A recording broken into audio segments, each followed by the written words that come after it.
अफगानिस्तान से आएगा भारतीय फिजाइया का एक और C-17 ग्लोब मास्टर। 220 हिंदुस्तानी शहरियों के अलावा 70 अफगान शहरी भी आ रहे हैं भारत। अफगानिस्तान के सिख भी आ रहे हैं भारत। तालिबानियों के कब्जे के बाद अफगान सिखों ने भारत सरकार से की थी बाहर निकालने की अपील। अफगानिस्तान से कुछ ही देर में गाजियाबाद के हिंडन एयरबेस पहुंचा भारतीय फिजाइया का तैयार C-17 ग्लोब मास्टर। अफगान से आने वाले लोगों के लिए लगाई गई 5 बसें। अफगानिस्तान क्रिकेट बोर्ड पर तालिबान का कब्जा। AK-47 लेकर ऑफिस में घुसे तालिबानी। साबिक इंटरनेशनल क्रिकेटर अब्दुल्ला मजारी भी साथ। काबुल में तालिबानी कब्जे की मुखालफत में लोगों ने ऑटो रिक्शा से निकाला मार्च। हॉर्न बजाकर अफगानी झंडा लहराकर जताई मुखालफत। अफगानिस्तान में बंदूकधारी दहशतगर्दों ने संभाली ट्रैफिक निजाम। सड़क पर AK-47 के साथ ट्रैफिक कंट्रोल करता नजर आया तालिबानी। काबुल एयरपोर्ट के बाहर अफगानी लोगों की भारी भीड़ की नई तस्वीरें। एयरपोर्ट के अंदर घुसने के लिए जद्दोजहद करते नजर आए लोग। खवातीन और बच्चे सबसे आगे।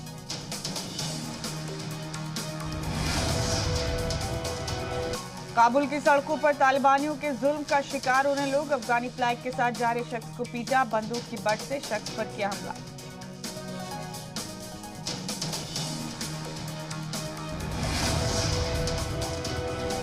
काबुल में तालिबानी हुकूमत के खिलाफ खवातीन ने बुलंद की आवाज। सड़क पर अफगानी झंडों के साथ किया एहतजाजी मुजाहरे की क़यादत।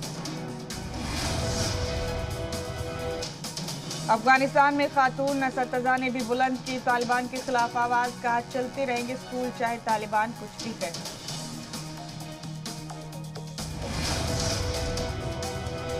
अफगानिस्तान में तालिबानी दहशतगर्दों के बीच रिपोर्टिंग करती नजर आई बहादुर खातून सहाफी। कहा तालिबानी दहशत के खिलाफ नहीं झुकेंगे।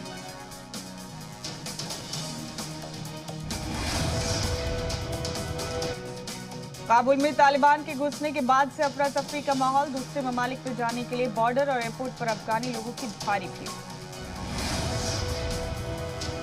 कई मुस्लिम ममालिक ने अफगानी पनाह गुज़ीरों के लिए बंद किए अपने दरवाजे। पाकिस्तान और तुर्की ने अफगानियों को पनाह देने से किया इनकार।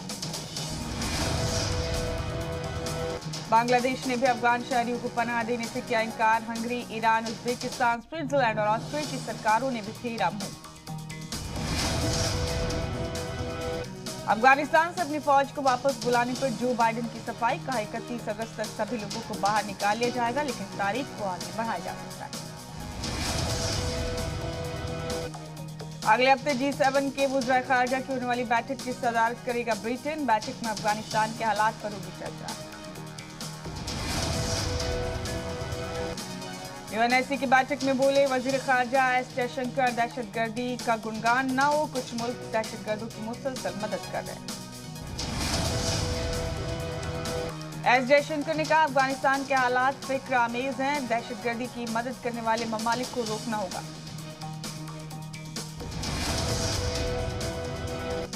UNSC में बोले जयशंकर किसी भी कीमत पर दहशतगर्दी को बर्दाश्त नहीं किया जा सकता। हमारे पड़ोस में ISIS पैर पसार रहा है। भारत हमेशा दहशतगर्दी का शिकार रहा।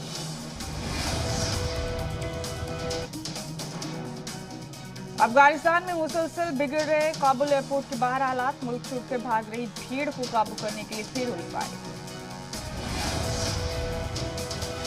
तालिबानियों की जानिब से फायरिंग के बाद काबुल एयरपोर्ट के बाहर भगदड़ और अफरा तफरी का माहौल। गोलीबारी से दहशत में खवातीन और बच्चे। काबुल एयरपोर्ट की दिल दहलाने वाली तस्वीर। नन्हे नन्हे बच्चों और खवातीन को एयरपोर्ट की दीवार पार करा रहे हैं सिक्योरिटी एहलकार। तालिबानियों के धड़ से भाग रहे हैं लोग। काबुल एयरपोर्ट पर बेकसूरों की भीड़ पर तालिबानियों ने चलाई गोली। बगैर परमिट वालों को एयरपोर्ट के आसपास से हटने का जारी किया था फरमान। आसमान से अफगानियों पर नजर रख रहे हैं तालिबानी। अफगान फौज के हेलीकॉप्टर से पूरे काबुल में तालिबानियों ने की पेट्रोलिंग। अपनी छवि चमकाने के लिए तालिबानी अब टीवी का कर रहे हैं रुख। सरकारी चैनल पर अपना मौक़िफ़ रखते नजर आए तालिबानी फौज के तर्जुमान कारी यूसुफ अहमदी। काबुल में मासूमों पर गोलीबारी के खिलाफ सड़कों पर उतरी खवातीन, तालिबानी मजालिम से गुस्साई भीड़ ने जमकर किया मुजाहिरा। अफगानिस्तान के वजीर अकबर खान ने यौम आज़ादी पर निकाला फ्लैग मार्च, बड़ी तादाद में खवातीन और नौजवानों ने लिया हिस्सा।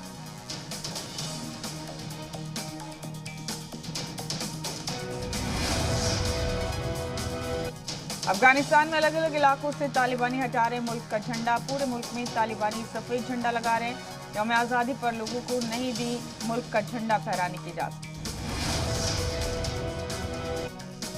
अफगानिस्तान का झंडा लेकर चलने पर तालिबान ने 4 लोगों को मारी गोली, 2 की मौत, 2 की हालत तशवीशनाक।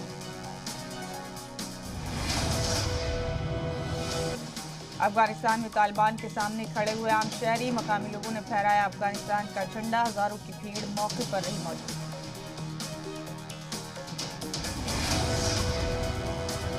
अमरुल्लाह साली के आप पार्टी ट्विटर अकाउंट सस्पेंड, साली के ऑफिस का भी ट्विटर सस्पेंड किया गया।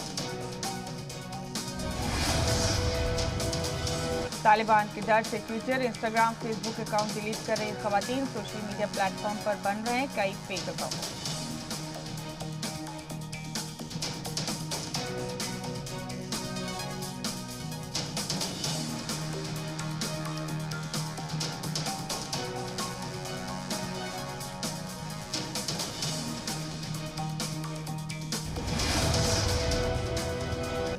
तालिबानी एक के बाद एक हो रहे हैं बेनकाब, तालिबानी फाइटर की बीवी ने सुनाई आप बीती, कहा नर्क बन चुकी है जिंदगी।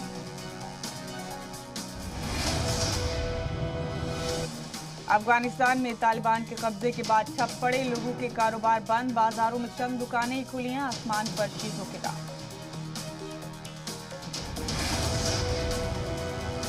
चीन ने तालिबान से बातचीत की तस्दीक की, कहा पहले से ज्यादा साफ है तालिबानियों का रुख, सिफारती रिश्तों पर आगे होगी बात।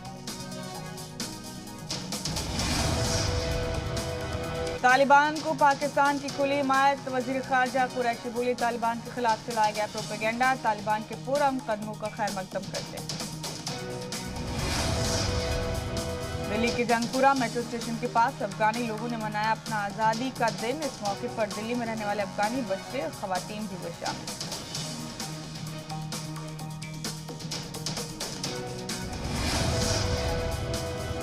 यौम आज़ादी पर जज्बाती हुई अफगानी लड़कियां, अफगानिस्तान के मौजूदा हालात पर बात करते हुए रो पड़ी। यूपी के सहारनपुर में जमीयत उलमा हिंद के सदर अरशद मदनी बोले तालिबान के दारुल उलूम से नहीं है कोई रिश्ते, तालिबान को दारुल उलूम से जोड़ना साजिश से कम नहीं।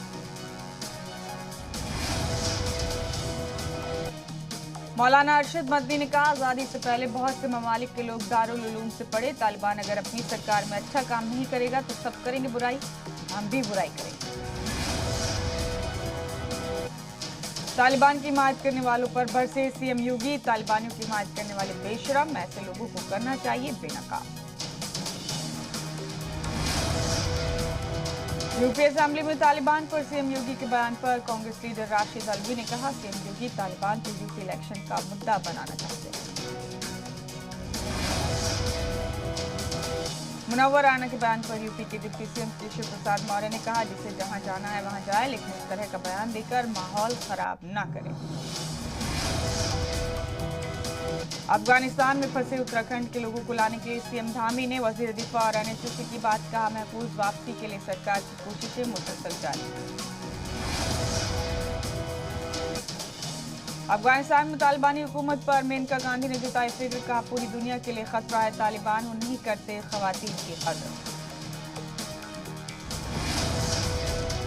आज गुजरात के सोमनाथ मंदिर के मंसूबों का इफ्तिताह करेंगे पीएम मोदी, श्री पार्वती मंदिर के भी रखेंगे संग बुनियाद, सुबह 11 बजे वर्चुअली होगा प्रोग्राम। यूपी इंतखाब को लेकर वजीर दाखिला अमित शाह के घर बड़ी बैठक, बीजेपी के कौमी सदर जेपी नड्डा, यूपी के सीएम योगी आदित्यनाथ भी बैठक में रहे मौजूद।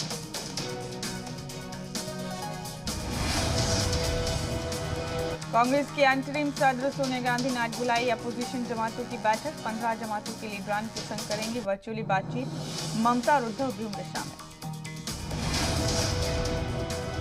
सोनिया गांधी की बैठक में मौजूदा सियासी हालात पर होगी चर्चा। 2024 के कॉमन मिनिमम प्रोग्राम पर भी हो सकती है बात। जाति पर मबनी मर्दमशुमारी के मुद्दे पर पीएम मोदी से मिलेगा बिहार का वक्त। सीएम नीतीश कुमार ने वक्त देने के लिए पीएम को कहा शुक्रिया। यूपी में योगी सरकार का मास्टर स्ट्रोक। आज साबिक वज़ीर-ए-आज़म राजीव गांधी की 77वीं जयंती पर मनाया जाएगा सद्भावना दिवस। सरकारी दफ्तरों में दिलाई जाएगी हला। साबिक वज़ीर-ए-आज़म राजीव गांधी की बरसी आज सुबह 11 बजे राजस्थान के सीएम गहलोत करेंगे कई आईटी सर्विसेज को लॉन्च।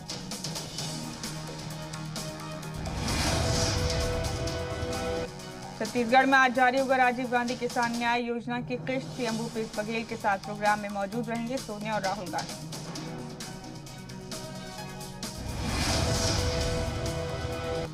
दो रोजा दौरे पर आज उत्तराखंड पहुंचेंगे बीजेपी सदर जेपी नड्डा। पार्टी लीडरान के साथ करेंगे बैठक। तंजीम को मजबूत करने पर होगा गौर व फौज। यूपी में खेलों को फरोग देने के लिए सीएम योगी का बड़ा ऐलान। 2 खेलों को गोद लेगी रियासती सरकार। मेरठ में मेजर ध्यानचंद के नाम पर बनेगी खेल यूनिवर्सिटी। रक्षाबंधन के रोज उत्तराखंड की बसों में मुफ्त यात्रा कर सकेंगी खवातीन। सीएम धामी ने रियासत की बहनों को दिया तोहफा। मरकजी वजीर अनुराग ठाकुर ने चंडीगढ़ से किया जन आशीर्वाद यात्रा का आगाज। हिमाचल के 4 लोकसभा हलकों का किया दौरा। ओबीसी तरमीमी बिल को सदर जमहूरिया की मंजूरी। रियासतों को मिला ओबीसी लिस्ट में नए जातियों को जोड़ने का हक। दिल्ली में डीटीसी बस खरीद घोटाले की सीबीआई जांच की सिफारिश। वजारत दाखिला ने बसों की खरीद मामले में दिए जांच के हुक्म। डीटीसी बस खरीद घोटाले पर बोले BJP leader Vijender Gupta. Transport वजीर कैलाश गहलोत को गिरफ्तार करने की मांग। पंजाब कांग्रेस के चीफ नवजोत सिंह सिद्धू के सलाहकार मलविंदर सिंह माली का मुतनाज़ा बयान। कश्मीर को बताया अलग मुल्क। बीजेपी ने खोला महाज। जम्मू कश्मीर के कुलगाम में अपनी पार्टी के लीडर गुलाम हसन लोन पर दहशतगर्दों ने की फायरिंग। अस्पताल में इलाज के दौरान हुई मौत।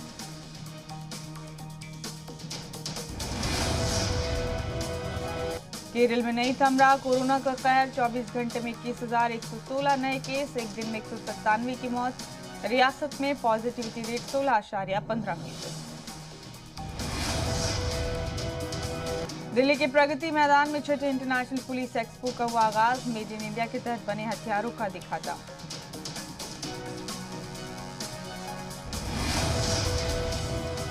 पुलिस एक्सपो में इजराइल, रूस, अमेरिका समेत 15 ममालिक ने किया हथियारों का मुजाहरा। मुस्तकबिल की पुलिस और जदीद हथियारों की देखने को मिली झलक। दिल्ली और मध्य प्रदेश में महकमा मौसम में आज का ऑरेंज अलर्ट। दिल्ली में दिन भर छाए रह सकते हैं बादल। मध्य प्रदेश के 21 रियासतों में भारी बारिश और तूफान का इंतबाह। तो इस वक्त आज 10 मुहर्रम है यानी यौम आशुरा। यौम आशुरा के मौके पर मुल्क भर में मुख्तलिफ प्रोग्राम्स का इनेकाद किया जा रहा है। ताज़ियेदारी और जुलूस और मातम का प्रोग्राम हो रहा है। बड़ी तादाद में अज़ादार मातमी जुलूसों में शिरकत करेंगे। हाजिर इमाम हुसैन की बारगाह में लोग खराज अक़ीदत पेश कर रहे हैं। मातमी जुलूस के पेश नज़र सिक्योरिटी के बेहद सख्त इंतजाम किए गए। इस वक्त का बड़ा अपडेट आपको दे रहे हैं।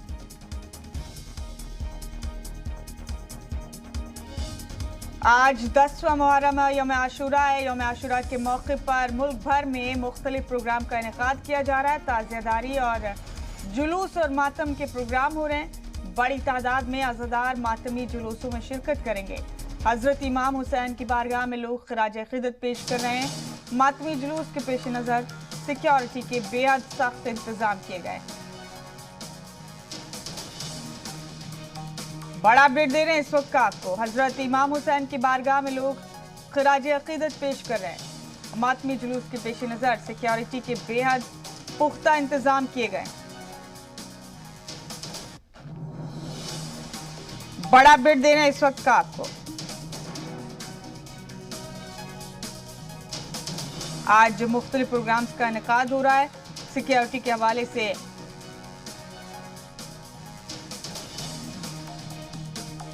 बड़े इंतजाम किए गए हैं। कोरोना वबा और मुहर्रम को देखते हुए तमाम तरह के इंतजामात के साथ ही लोग मातमी जुलूसों का हिस्सा बनेंगे।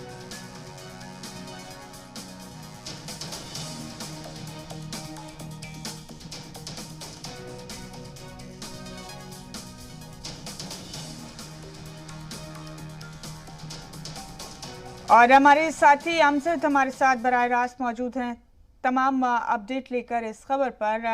अमजद, आज मुहर्रम के जुलूस में शिरकत करने के लिए लोग बड़ी तादाद में इकट्ठा होने वाले हैं। कोरोना को देखते हुए और तमाम तरह के सिक्योरिटी इकदाम को देखते हुए बहुत सख्त कदम लिए गए हैं। आज के दिन पर लोग बड़े अकीदत के साथ, बड़े एहतराम के साथ खराज अकीदत पेश करते हैं। तो किस तरह की तैयारियां हैं अमजद? कौन सी खुसूसी तैयारियां इस बार हैं जो हमेशा नहीं होती हैं, लेकिन कोरोना को देखते हुए इस बार एहतियाती कदम लिए गए? देखिए, मैं बता दूं, अगर कोरोना की बात करें तो महाराष्ट्र के अंदर कोरोना के जो केसेस है वो लगातार धीरे धीरे कम तो हो रहे, लेकिन मुहर्रम के लिए जो गाइडलाइन महाराष्ट्र गवर्नमेंट ने जो इशू करी थी उसी के गाइडलाइन के पालन करते हुए यहाँ पर जो मुहर्रम का जुलूस है यहाँ के इमाम बाड़े में तकरीबन कल शाम से ही शुरू हो जाता है, लेकिन लोगों का तांता शुरू हो जाता है निकल के जाना। लेकिन यहाँ पर वो जैसा मुहर्रम हर साल जैसा होता था वैसा मुहर्रम इस साल नजर नहीं आ रहा है। लोग जो है कोरोना गाइडलाइन का उसका पालन कर रहे हैं और लगातार मतलब ये भी बता दूं आपको, जो जुलूस की मियाद दी गई है तकरीबन 50 लोगों की दी गई है और जुलूस की जो शिरकत करेंगे सिर्फ जो 5 लोग हैं वो अलम वगैरह लेके निकलेंगे।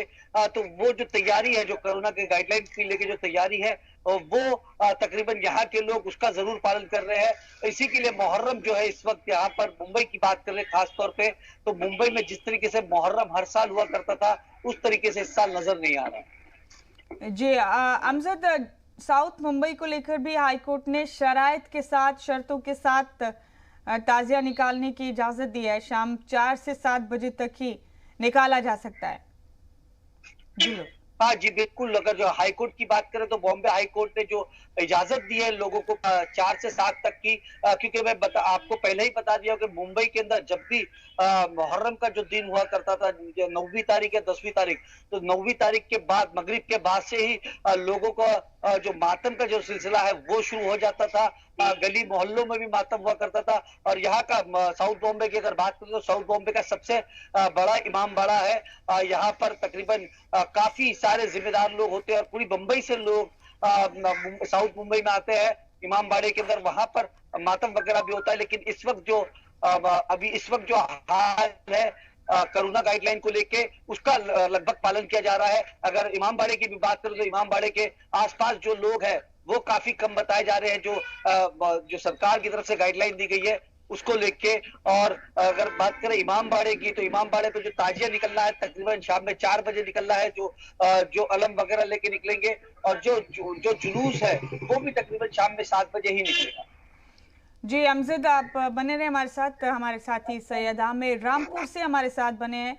आमिर, रामपुर में क्या तैयारियां की गई हैं मुहर्रम के जुलूस को देखते हुए? हजरत इमाम हुसैन को किस तरह से लोग यहाँ खराज अकीदत पेश करने वाले हैं? देखिए, चूंकि 10 मुहर्रम का दिन रामपुर में शिया और सुन्नी दोनों समुदाय में अलग अलग तरीके से इस तरह का होता है। यहाँ पर एक ताजिए का जुलूस जाता है और दूसरा जो मानवता की, जो इंसानियत की मिसाल है वो भी पेश की जाती है, यानी लोगों को रास्ते में पानी पिलाया जाता है और मातम का भी सिलसिला होता है। लेकिन चूंकि कल साफ तौर के ऊपर जो रामपुर एडमिनिस्ट्रेशन है उन्होंने साफ कर दिया था कि चूंकि जो कोरोना की गाइडलाइन है वो सख्ती से लागू है, उसके लिए जुलूस के लिए इतनी ज़्यादा भीड़ का जो है वो साफ तौर पर मना कर दिया गया था। कल एक उलेमा हजरात के साथ मीटिंग भी हुई थी जिसमें शिया और सुन्नी दोनों समुदाय के लोग उस मीटिंग में गए थे और डीएम एसपी रामपुर मौजूद थे। उन दोनों ने साफ कर दिया था चूंकि तीसरी लहर के इम्कानात भी जो है जाहिर है कि आ सकती है, तो इसलिए अलर्ट जो है ज़्यादा ज़रूरी है। और दूसरी तरफ रामपुर चूंकि तारीखी शहर है, यहाँ की अपनी एक मिसाल है, अपनी एक परंपरा है, तो उसको भी जो है कायम रखना था। तो अभी इतनी ज़्यादा भीड़ की अनुमति नहीं दी गई है, ताजिए के जुलूस की अनुमति नहीं दी गई है। और रामपुर में एक बड़ी मिसाल ये भी पेश की जाती थी कि यहाँ पर अलग अलग धर्मों के लोग, यहाँ पर हिंदू समाज के लोग, यहाँ पर सिख समाज के लोग, ये लोग जब ताजिए का जुलूस जाता था तो उनके रास्ते में सेवा करते थे, खिदमत करते थे। लेकिन इस बार चूंकि कोविड-19 के नियम लागू हैं तो निश्चित तौर पर उसमें भी बदलाव देखने को मिलेगा। तो आमिर, शाम को कितने बजे तक जुलूस निकालने की इजाजत है? देखिए, अभी तो क्लियर ये मैसेज दिया गया था कि कोई भी बड़ा जुलूस जो है नहीं जो है जाएगा, और जो कि परंपरागत सिर्फ रस्म अदायगी की बात जो है कही जा रही थी। लेकिन चूंकि भीड़ के लिए साफ मना कर दिया था, क्योंकि जगह जगह पर इतनी ज्यादा भीड़ आती थी, गांव देहात से इतने ज्यादा लोग आते थे कि लाखों की तादाद में लोग जमा होते थे और ताजियों के जुलूस जाते थे, और मुहर्रम बड़े लेवल के ऊपर रामपुर के अंदर जो था उसका आयोजन होता था। तो इतनी ज्यादा भीड़ कोविड में जो है अलाउ नहीं है, तो इसके लिए जिला प्रशासन ने साफ मना कर दिया था कि यहाँ पर इस बार जो है जुलूस की इजाजत इतने बड़े तौर पर नहीं दी जा सकती है। ठीक है आमिर, हमारे साथ ही शुएब रजा भी हमारे साथ बने हुए हैं। शुएब का रुख करेंगे यहाँ पर तमाम अपडेट्स के लिए, तमाम मालूमात के लिए। शुएब, आप अभी कहाँ मौजूद हैं? यहाँ पर किस तरह की तैयारियां की गई हैं यौम आशूरा को लेकर?